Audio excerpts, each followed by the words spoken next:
Hey, love. Welcome to Christianish. This is the podcast for women who have Bibles but don't always have boundaries. My name is Keshia. I am a dating coach and hypnotherapist. I help women learn how to heal from their unhealthy relationship patterns and attract healthy, loving, cherished relationships. And I am really excited today because we are really putting the Christian into Christian-ish. So if you've been listening to this podcast, you will know that one of my things has been I grew up Christian. I grew up Pentecostal, to be exact. I'm still Christian, but I also studied religion in college. And by religion, I mean not just Christianity, but also Judaism, Islam, Hindu, just world religions in general.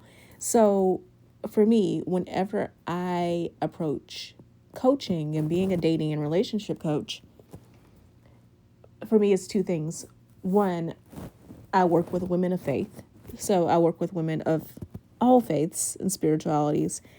And two, growing up Pentecostal and growing up specifically being the daughter of a minister, one of my big things was the fact that I saw people go to church and get this huge boost on Sunday, but then they had no clue how they were supposed to live Monday through Saturday, right?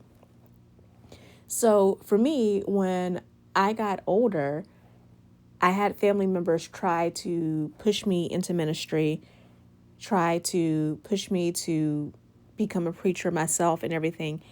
And it never really resonated with me because although I have these values that I learned growing up in a Pentecostal household, and although those values and my faith are very important to me, I've always seen the Bible as, among several other things, I've seen it as instructions on practical living. And I didn't feel like I could really convey that in a pulpit in a way that wouldn't piss people off, right? So that was one of the reasons behind me becoming a coach, was that I really wanted to be able to help women who have values similar to mine and to help them create the relationships and the love that they want to live without coming to them from an approach that is preachy and judgmental. And I wanted women to be able to love themselves and also stand up for themselves and have a voice in a society that, let's just face it, is, in general, our society is patriarchal. But if you grow up in a church, even more so. And churches have a tendency to be really big on marriage or bust. Every relationship that you're in has to end in marriage or it's a failure. There's so much pressure on getting married by a certain age, regardless of whether or not that person is actually aligned with your beliefs and what it is that you want in a relationship, and regardless of whether or not you actually love this person. So, yeah, a lot of my coaching journey has been wanting to help women who want to live according to their faith, but also women who have goals and dreams and ambitions that are outside of marriage and kids. Even though they desire those things too, they also have their careers, they also have their friends, they travel, they do other things too, and they want to have a life that is balanced. And they also want to have boundaries and stand up for themselves. So I say all of that because back to this idea of today's episode being a lot heavier on the Bible and less on, we're going to talk about things that involve principles that involve living your best life. And if you know the Bible, you know the things that I talk about are biblically sound, even if I don't necessarily quote a verse to go with it. This one's more explicit. And for this episode, I would actually love to know what you think, because if you want more episodes that are more Bible study type, then I will be happy to do that. Or if they're not done on the podcast, then maybe I can do something like a live on YouTube or TikTok or Instagram or Facebook, or we can set up a private community for that. But in general, if you want more content like this, let me know. So we are going to be talking about one of my favorite books of the Bible, and that is Esther. So, now that I think about it and I get ready to pull up the notes that I have, this is not going to be as Bible study-ish as I may have been billing it to be when I first started talking, because I'm just really going to give you a quick synopsis of the book, and then we're going to talk about the things that Esther does that embodies feminine energy. So we're definitely still in my lane of the instructions for practical living, right?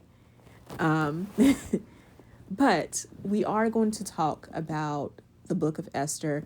And also, one of the things that I love about the book of Esther is back to this whole idea of me studying religion in college and working with women of all faiths, is that if you are not a Bible girly, the story is important in the tradition of Judaism as well. And I also think it is something that women of any faith can enjoy. So that being said, let's get into it. So all of this is coming from the book of Esther. So I will not be giving you a specific Bible scripture as far as chapter and verse goes, because Esther is a very short book. If you were to go pull it up now, it's not going to take you very long to read. And in fact, if you don't have a Bible, you could Google the book of Esther, and I'm sure a PDF would come up. In fact, actually, stand by. Let me do that right now. Because, it is very short, and it would not take you very long to read it at all. Yes.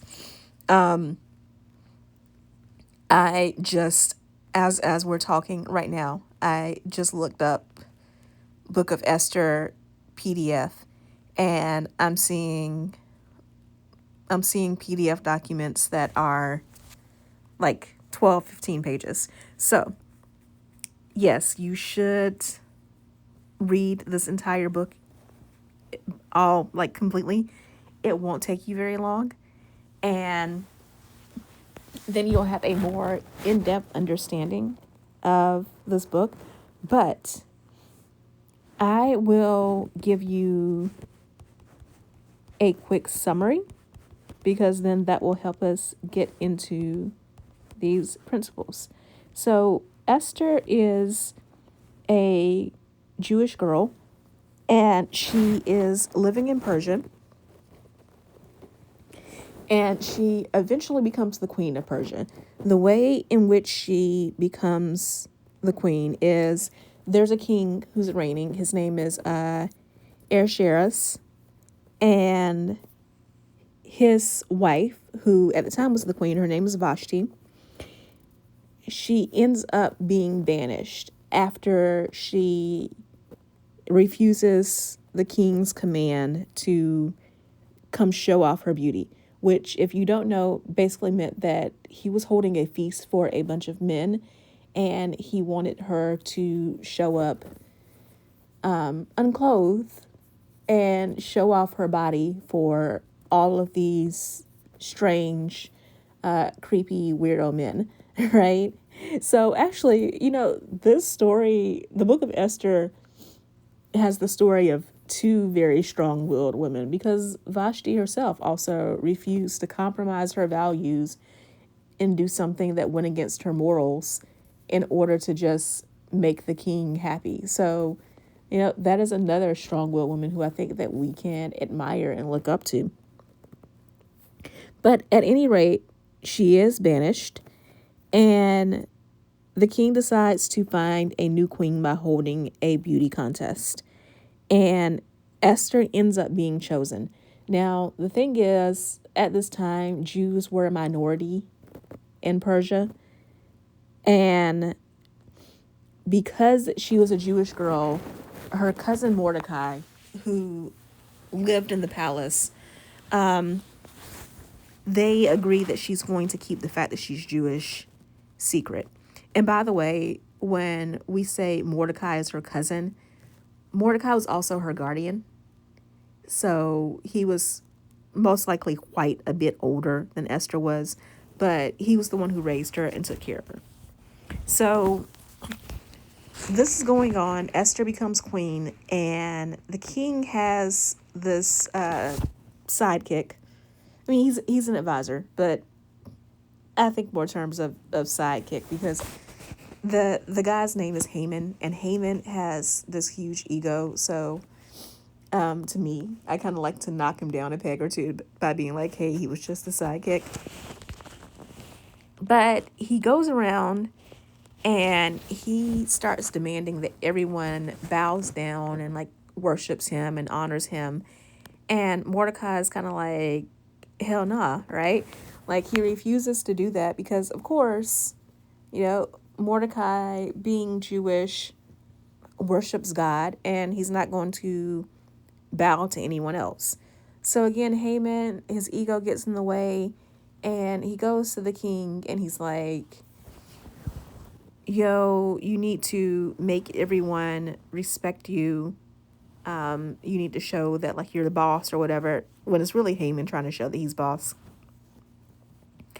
And he gets the king to issue a decree that would basically lead to killing all of the Jews. So, of course, this comes after the king's new queen, Esther, is Jewish. So Mordecai goes to Esther and says, hey, you need to do something, because otherwise everyone's going to die. Everyone's going to be killed. And Esther tells Mordecai to go tell all the Jewish people in Persia to fast and pray for 3 days. Esther does the same thing. And she then goes to the king and invites him and Haman to 2 different dinners that she's hosting. Now, know that at this time, no one was supposed to approach a king without permission, not even the queen. So doing that, even in inviting them to these banquets, she was risking her life. But she does it. And the king loves her so much that he's not mad or anything. He's like, yeah, sure, we'll come to this dinner. If that's what you want, then that's what we'll do. She waits until the second banquet, and she ends up revealing to the king that she's Jewish, and she also tells the king all about Haman's plot to kill them.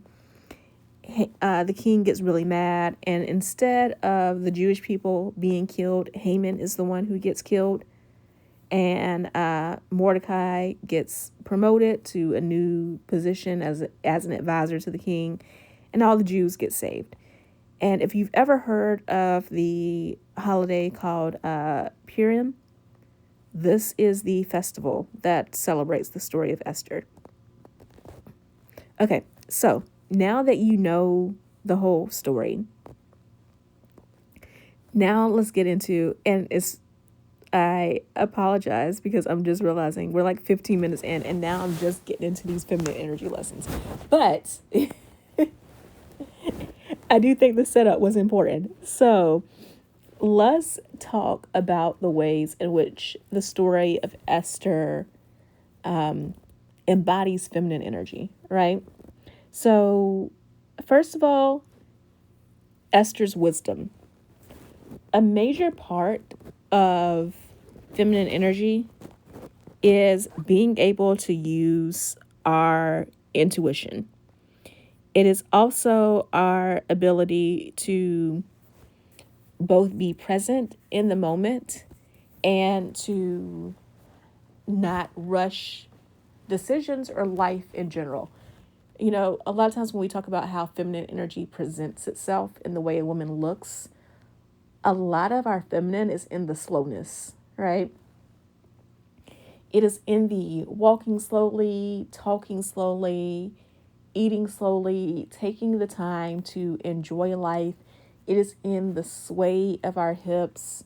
It is just in that being able to move in such a way that's not hurried or rushed. And it's not laziness, it is power, because it is this ability to command attention and respect by not rushing, by not hurrying. And you see this in Esther's story, that the king sees she's upset and asks her what's wrong, and she could have come right out then and tell the truth. Instead, she invites him to a banquet and gets him in a good mood with food and drinking and stuff like that. And then when he asks for her request, she's like, no, no, no. You know, we need to have another dinner, and then I'll tell you then. She is very strategic, and she's very careful about making sure that she sort of reminds the king, you know, that he loves her and that he wants to make her happy, and that she's good for him.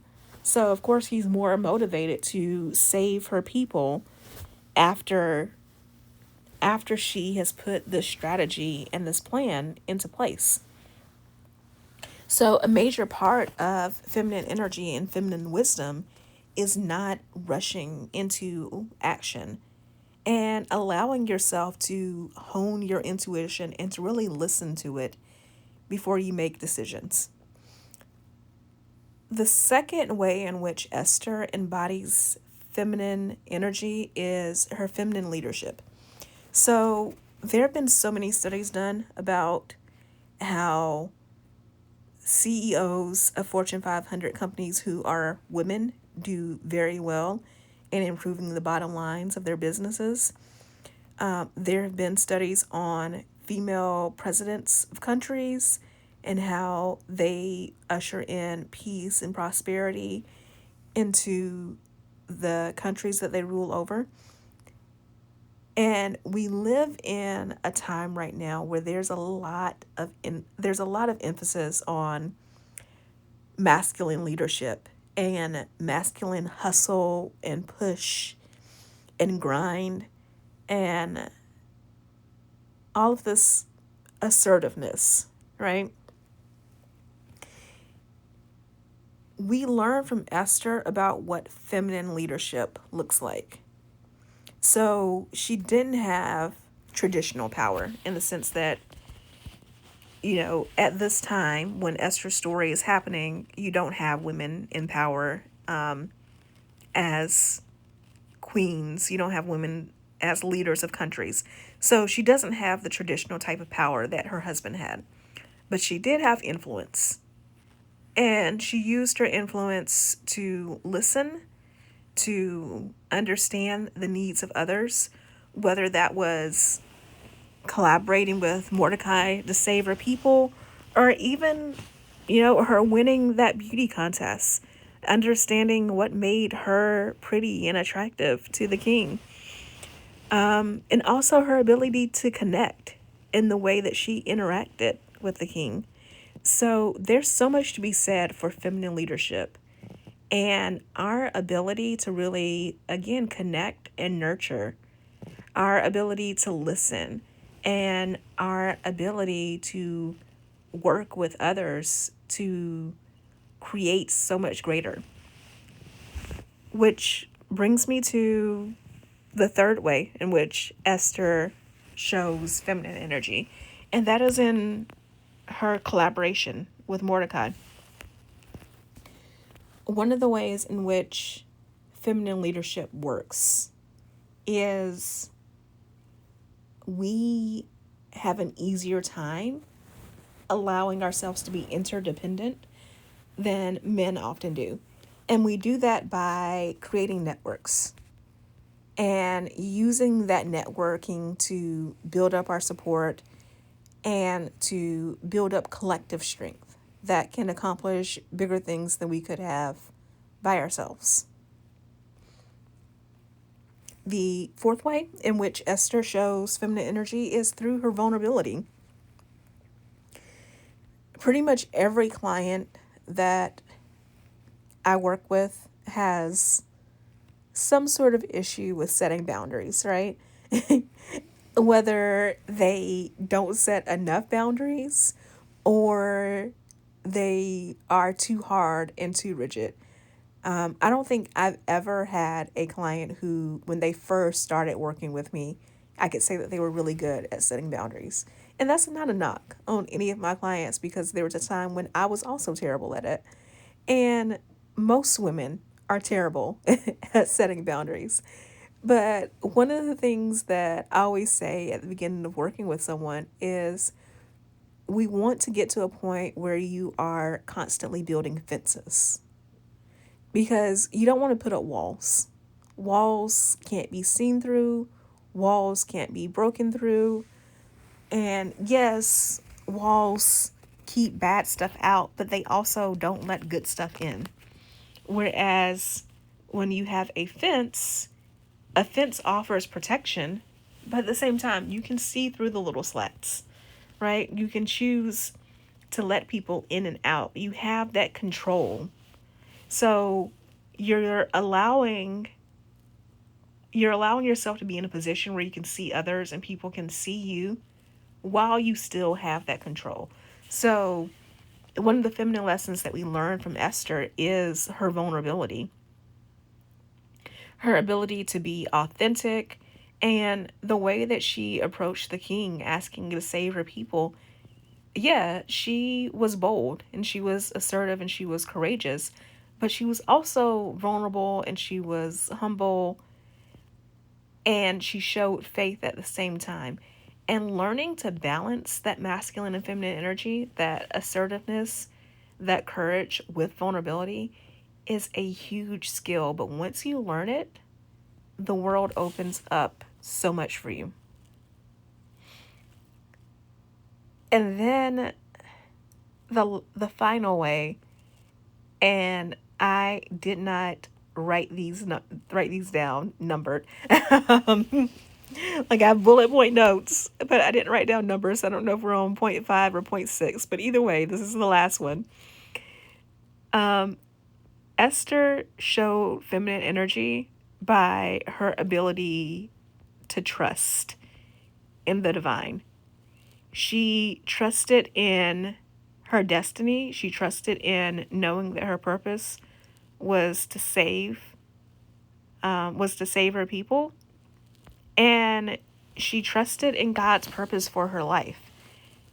That is something that we as women can often struggle with, because you're raised in a society that is so male dominated. And this whole idea of being able to surrender and submit to the plan that is for our lives and allowing God to do his work and not for us to try to help him along can be really difficult sometimes. And Esther having faith in that is an example for all of us. So Esther shows her feminine energy through her ability to collaborate, through her emotional intelligence, her ability to trust her feminine intuition, and her ability to collaborate and nurture and build relationships. So I hope that you enjoyed this kind of quick Bible study. And again, let me know if you want more of this, because if you do, there are so many great female figures in the Bible. We talk so much about biblical society and the patriarchy and being male dominated and all that, but there are so many great feminine characters that we can learn from. And I'd love to do more of this. So let me know if you enjoyed it as much as I did. and I will talk to you soon. I love you so much. Bye. This podcast is brought to you by Contessa Digital.